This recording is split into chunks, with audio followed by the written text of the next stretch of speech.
안녕하세요, 여러분. 에페소스는 단순한 고대 유적지가 아닙니다. 이곳은 그리스 문명, 로마 제국 그리고 기독교 역사까지 겹겹이 쌓여 있는 살아 숨쉬는 도시죠. 과거로 가보면 상인들이 모여드는 시장, 웅장한 신전, 로마 귀족들이 거닐던 거리가 보일 겁니다. 그리고 무엇보다도 에페소스는 세계 7대 불가사의 중 하나였던 아르테미스 신전이 있던 곳이기도 하죠. 에페소스는 어떤 곳인가? 에페소스는 어떤 곳인가요? 하시는 분들 계실 텐데요. 지금으로 치면 뉴욕, 런던 같은 초대형 국제 도시. 이곳은 상인들이 북적이고 학자들이 연구하며 신을 숭배하는 사람들이 몰려드는 곳이었습니다. 에페소스는 지금의 터키 서부 해안에 위치해 있는데요. 과거에는 그리스인들이 세운 도시로 시작해서 로마 시대에는 아시아 속주의 수도로 번영했습니다. 여러분, 수도라는 건 그냥 아무 도시나 되는 게 아닙니다. 로마 제국이 여기 진짜 중요하다 싶어야 수도가 될 수 있는 거죠. 그만큼 정치, 경제, 문화, 종교의 중심지였다는 겁니다. 자, 그럼 에페소스가 왜 이렇게 잘 나갔냐? 바로 입지 조건이 끝내줬기 때문입니다. 바닷가에 딱 붙어 있어서 무역의 핵심 거점이었고요. 동서양을 연결하는 길목이라 다양한 사람들이 모여드는 국제 도시였습니다. 그럼 이 도시에 뭐가 유명했냐? 먼저 세계 7대 불가사의 중 하나, 아르테미스 신전이 있었습니다. 지금으로 치면 두바이의 초화 빌딩급 랜드마크. 당시 사람들은 이곳에서 신에게 제물을 바치고 축제를 열고 장사를 했습니다. 신전 주변에는 상점들이 즐비했고 수많은 순례자들이 찾아와 도시 경제가 어마어마하게 활성화됐죠.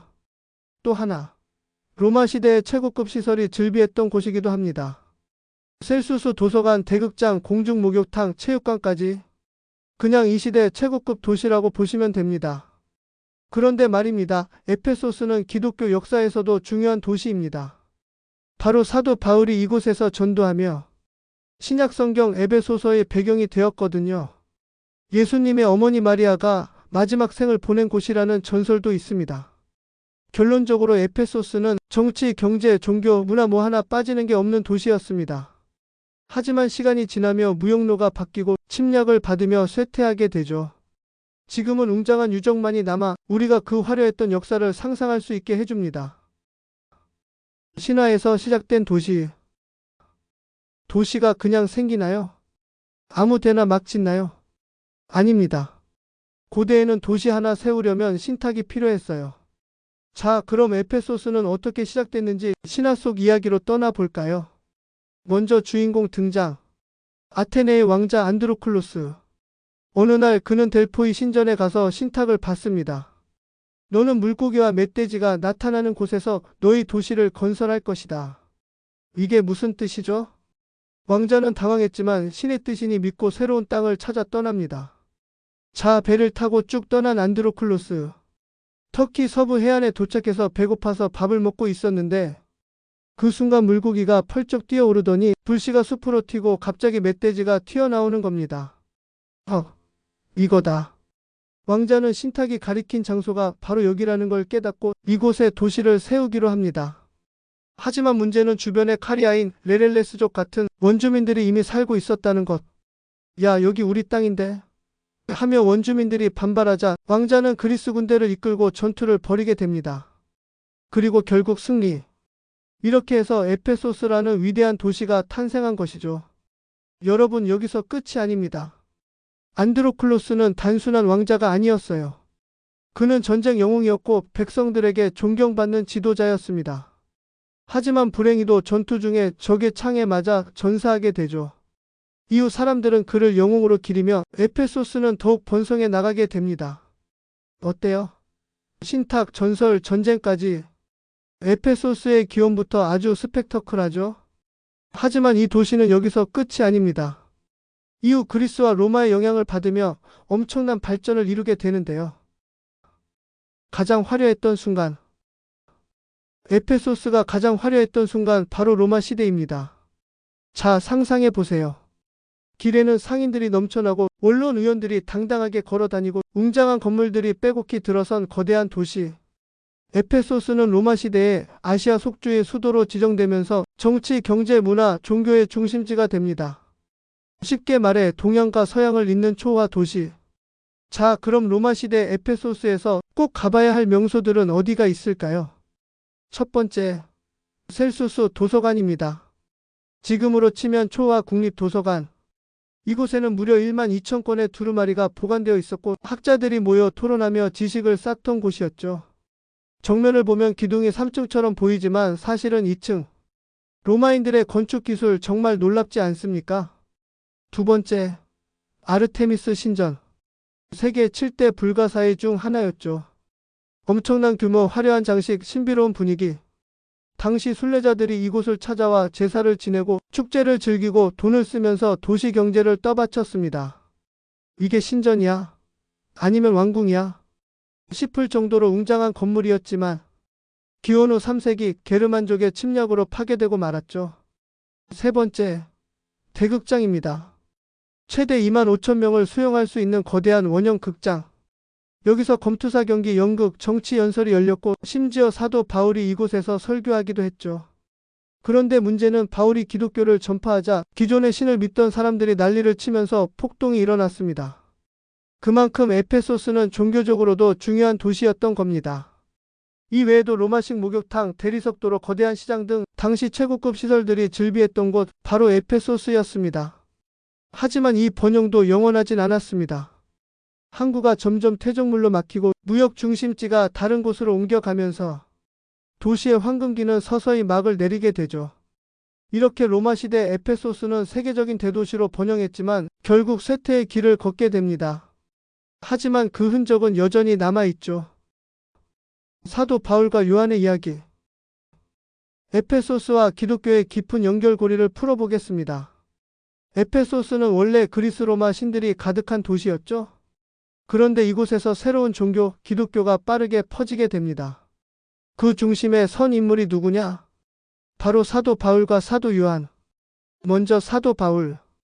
바울은 원래 예수를 믿지 않았던 사람이었지만 극적인 회심을 거친 후 기독교를 전파하는 전도자가 되죠.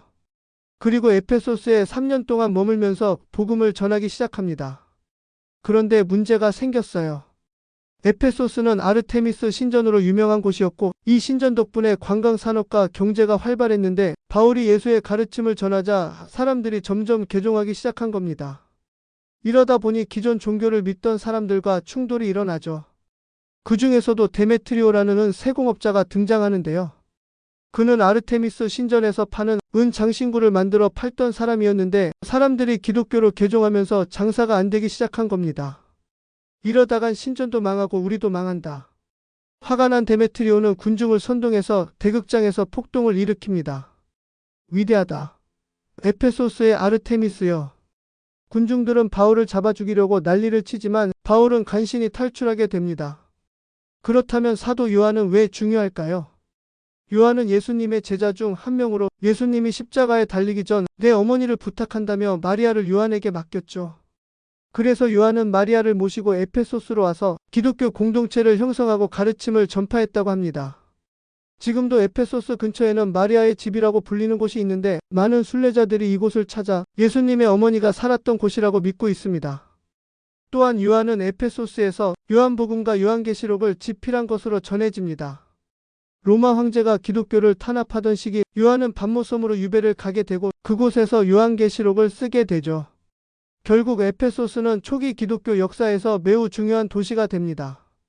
이후 로마 제국이 기독교를 공인하면서 에페소스는 기독교 성지로 자리 잡게 되죠.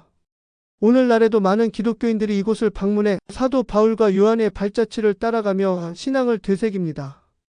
에페소스는 단순한 유적지가 아니라 기독교 역사에서도 중요한 의미를 가진 도시입니다.